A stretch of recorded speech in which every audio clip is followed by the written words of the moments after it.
Hello and welcome to Colleague 7 Sprint Review for 18.05.01.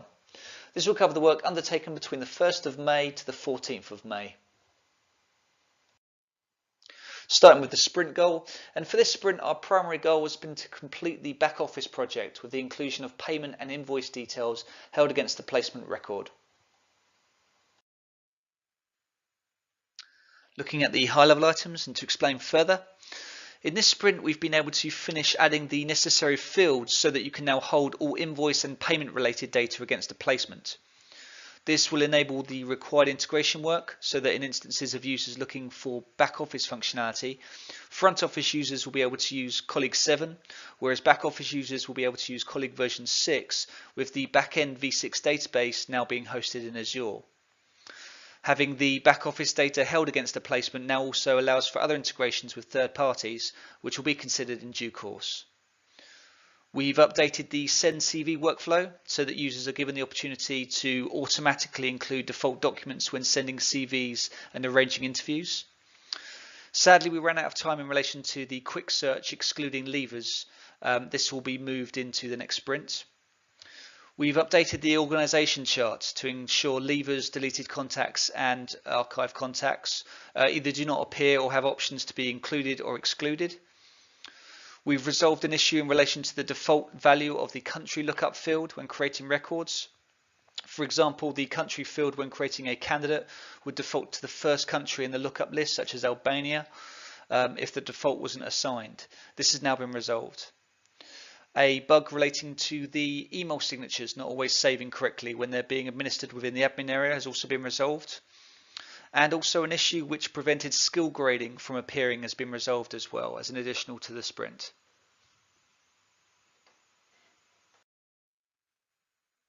We'll now go for a brief demonstration on the key features from this sprint.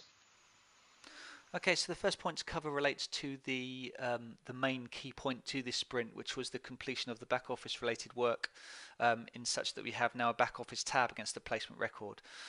This is broken up into two components, which I'll go through. The first being the inclusion of a new user group permission that's been added within the admin area. So just as we set this up against a candidate record or a company record, so you have candidate payment details, company invoice details, you've now got placement back office. So that's basically to allow you to have access to that tab. And essentially, if you're not looking to utilize back office within 7, these permissions would all be set to no access. But obviously, to access all of these areas, they need to be set to full access against the required user groups. Moving on to the placement record, and everything is as it is currently, except obviously there's now a back office tab, which is the addition. And the back office tab will essentially consist of the invoice details that have obviously been stored against the company record and the payment details that have obviously been stored against the candidate record. And those fields that are held against those records will be acting as the default values to these fields when you accept an offer. So when you accept an offer, the invoice details that are held against the company will be pulled through into this area, and the payment details against the candidate will be pulled into this area. And that's just as it works within version 6. Essentially, once this information is within here, obviously it's default value. So the idea hopefully is that the majority of the admin has then been taken care of, but you may wish to obviously then alter this accordingly based on the specifics of the placement that this is being processed against. In terms of authorizing, it works in the same way as 6, in the sense that if you authorize a placement at first level authorization, you'll see that the placement related data will be set to read only from there onwards. It will be something that can't be edited further, whereas the back office tab will still be something that can be edited. The back office tab, the idea behind that is that at the point of first level authorization, from a front office perspective, the placement is confirmed and sent on to back office to confirm their components relating to the placement, and then at second level authorization, the back office tab is locked down as well.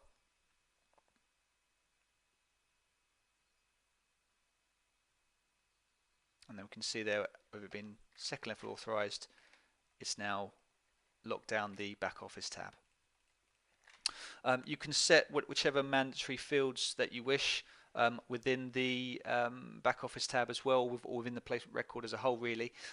But yeah, in relation to the back office tab, at the point of second level authorization, it will be checking to see whether or not you've got any mandatory fields here.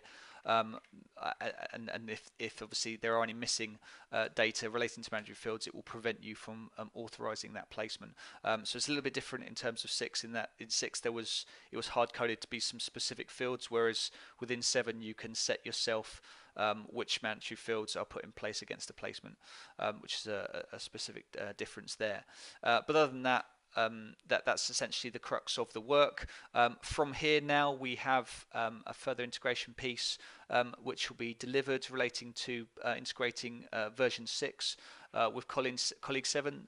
The idea being that you would have your colleague 7 users being your front office users, but the back office users could have the option of keeping working within 6, and then you're obviously utilizing the back office components within version 6 as part of doing that. So there's an integration piece between 6 and 7 now that all this functionality is in place, but also with the back office data now in place as well against the placement, we have a full set of data needed, so that if we wanted to integrate with any other third parties relating to back office related works, we can now consider those integrations fully in due course. So a fairly significant win for us in terms of getting this information in place.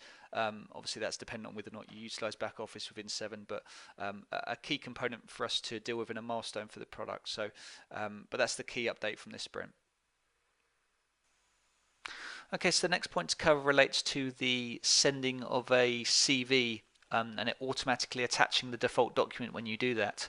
This was obviously a default setting within version 6. It wasn't something that had been carried over into 7, but is now in place. So within a candidate record, from the Documents tab, you obviously have an option to be able to set a document as a default document. So any of these documents, there can only obviously be one document, but you basically need to set one of those documents to be default. There is a user setting that's been applied. There's also a global setting as well for just across the board, but there's also a user setting as well. Against the requirements section, you'll see an option here for attach default document when sending CV or arranging an interview. Yeah, that's a yes/no option that's been added there. So what that means is when you're within a requirement and against a candidate, what you can do is when you're looking to send that candidate, it will generate the email, and what you'll notice is that the CV is just automatically attached as part of doing that, and you just carry on. It's not something you have to worry about doing as part of that process. That's the same for a speculative send as well, directly from the candidate record to a contact, and that will also happen when you're arranging an interview as well against the candidate. It will, as part of sending that confirmation email, it will also attach that default document as default, and obviously you can attach other documents also as part of that, but that was a request that was been asked for fairly consistently from the client base, so it's good to now have that in place as standard. And that's the update we made there. So the last point to cover just relates to the organisation chart that's held against a company record and the updates we've made there. For those that aren't aware, against a company record, off the summary tab, you have an option here for organisation, which will bring through the organisation chart relating to the company record. Now this organisation chart is driven by the reports to field that's against a contact record. So an associated contact record to that company, you have this field here called reports to, and what you're able to do is this will list all of the contacts against that company, and what you're able to do is essentially build an understanding of which contact reports to which contact, and as such that obviously helps to derive the organisation chart as an overview. But the updates that we've made to the organisation chart relate to the option to include levers. Before levers were being included in the chart, these obviously now excluded by default, but you have the option there to include them if you wish. And also archive records, again, used to be part of the chart, but now they're also excluded as well. And also any deleted records as part of that by nature are also been updated as well. So we just updated this area to make sure that we filtered out any non-current related contact records, with obviously options to click and include those in if you wish. So that's the update we've made relating to the organisation chart. As always, if you have any queries or feedback, please get in touch. I'll be keen to hear from you. Also, for those using Colleague 7, feel free to submit your enhancement requests via the support team or directly to me using the above email address. The next video will be the sprint plan for 18.05.02, and as always, that will contain a high-level overview on the items we intend to work on during that sprint. Thanks for watching.